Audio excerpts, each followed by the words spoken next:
Hi friends, ఈరోజు Kashmir chicken masala curry తయారు చేసే విధానం షేర్ చేయబోతున్నాను. తప్పకుండా ఇదే విధంగా ట్రై చేయండి. మీకు ఎలా ఉందనేది కామెంట్స్లో తెలియజేయండి. ఫ్యామిలీతో ఫ్రెండ్స్తో షేర్ చేస్తూ ఉండండి. వీడియోని లైక్ చేస్తూ ఉండండి. సబ్స్క్రైబ్ చేయడం అసలు మర్చిపోవద్దు. హాయ్ ఫ్రెండ్స్, నమస్తే, వెల్కమ్ టు అనూస్ కిచెన్. చాలా టేస్ట్గా ఉండే కాశ్మీర్ చికెన్ మసాలా కర్రీ తయారు చేసే విధానం షేర్ చేస్తున్నాను. ఇది రోటీ, పుల్కా, నాన్, చపాతీ, బిర్యానీ వీటన్నిటిలో కూడా చాలా టేస్ట్గా ఉంటుంది. తప్పకుండా ఇదే విధంగా ట్రై చేసి మీకు ఎలా ఉందనేది నా కామెంట్స్లో తెలియజేయండి. ఫ్యామిలీతో ఫ్రెండ్స్తో వీడియోని షేర్ చేస్తూ ఉండండి. వీడియోని లైక్ చేస్తూ ఉండండి. సబ్స్క్రైబ్ చేయడం అసలు మర్చిపోద్దు. కాశ్మీర్ చికెన్ మసాలా కర్రీ తయారు చేసుకోవడానికి నేను ఇక్కడ ప్యాన్లో 4 టేబుల్ స్పూన్ ఆయిల్ యాడ్ చేస్తున్నాను. ఆయిల్ బాగా కాగిపోయింది. కాగిపోయిన వెంటనే 2 బిర్యానీ ఆకులు, దాల్చిన చెక్క, 3 యాలకులు, 1 టేబుల్ స్పూన్ సాజీరా, 3 లవంగాలు, పత్రి, కొద్దిగా 1 స్టారు, పెద్ద యాలక్కాయ 1, జాజికాయ 1. ఇవన్నీ కూడా స్పైసెస్ అన్నీ కూడా దీనిలో వేసేస్తున్నాను. ఇవన్నీ కూడా బాగా వేగిపోయాయి.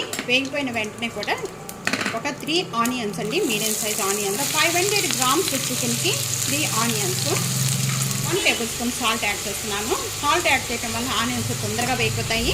ఈ ఆనియన్స్తో పాటు ఈ స్పైసెస్ అన్నీ కూడా బాగా వేగిపోయాయి. వేగిపోయిన వెంటనే కూడా నేను ఇది తీసేసి పక్కన పెట్టేస్తున్నానండి. ఇంకా ఇది కూడా ఉల్లిపాయ కలర్ బాగా చేంజ్ అయిపోయింది. చేంజ్ అయిపోయిన వెంటనే కూడా ginger garlic paste 1 tablespoon వేస్తున్నాను. 2 టమాటా తీసుకున్నాను పెద్దవి. 2 టమాటాలు దీంట్లో వేసేసుకోవాలి.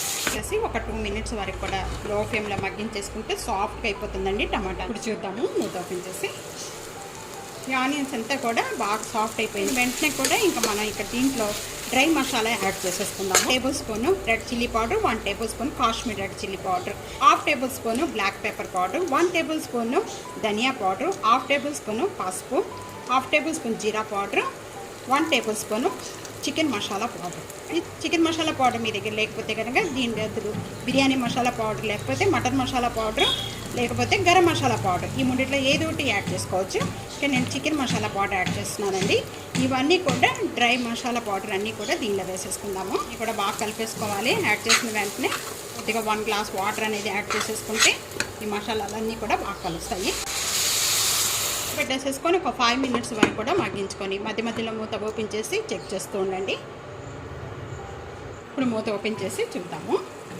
కర్రీకి అంతా కూడా ఆయిల్ సపరేట్ అయ్యే వరకు ఈ విధంగా మగ్గించుకోవాలండి. డ్రై మసాలా పౌడర్లు అన్నీ వేసిన తర్వాత వేసుకున్న 500 గ్రామ్స్ చికెన్ అనేది యాడ్ చేసేస్తున్నాను. మసాలా అంతా కూడా ఈ చికెన్ బాగా పట్టించేసేద్దాం. ఇక్కడ చికెన్లో వచ్చే వాటర్తో బాగా మగ్గిపోతుంది. ఇప్పుడు వాటర్ కానీ ఏం కూడా యాడ్ చేయొద్దు. ఇక్కడ మూత పెట్టేసుకుందాము. మూత పెట్టేసేసుకొని ఒక 10 మినిట్స్ వరకు కూడా మగ్గించేసుకుందాం అండి. మధ్య మధ్యలో కూడా కలుపుతూ ఉండండి. మగ్గిపోయిన వెంటనే కూడా కొద్దిగా ముక్కలు మునిగే వరకు కూడా ఒక 1/2 గ్లాస్ వాటర్ యాడ్ చేస్తున్నాను. ఇప్పుడు మిర్చి తీసుకున్నాను. 2 మిర్చి రెడ్ అయ్యే వరకు కూడా బాగా మగ్గించేసుకోవాలి. స్టవ్ బంద్ చేసేసుకుందాం. స్టవ్ బంద్ చేసేసుకొని ఇక్కడ 1 కప్ అనేది పెరుగు వేస్తున్నాం. ఇప్పుడు స్టవ్ ఆన్ చేద్దాం. ఆయిల్ అంతా కూడా బాగా సపరేట్ అయిపోయి గ్రేవీ అంతా కూడా చిక్కబడిపోయింది. గ్రేవీ అంతా చిక్కబడిపోయిన వెంటనే ఇంకా స్టవ్ బంద్ చేసేసుకోవచ్చు. హాఫ్ లెమన్ జ్యూస్ తీసుకున్నాము. ఈ లెమన్ జ్యూస్ అంతా కూడా యాడ్ చేసేస్తాం. ఇంకే ముందు కొద్దిగా కొత్తిమీర, చిన్న పీసెస్గా కట్ చేసిన కొత్తిమీర. Kashmir chicken masala ready. ఇది రోటీ, పుల్కా, నాన్, చపాతీ, ఫ్రైడ్ రైస్లోకి చాలా టేస్ట్గా ఉంటుంది. తప్పకుండా ఇదే విధంగా ట్రై చేయండి. మీకు ఎలా ఉందనేది కామెంట్స్లో తెలియజేయండి. ఫ్యామిలీతో ఫ్రెండ్స్తో వీడియోని షేర్ చేస్తూ ఉండండి. సబ్స్క్రైబ్ చేయడం అసలు మర్చిపోవద్దు. Thank you for watching.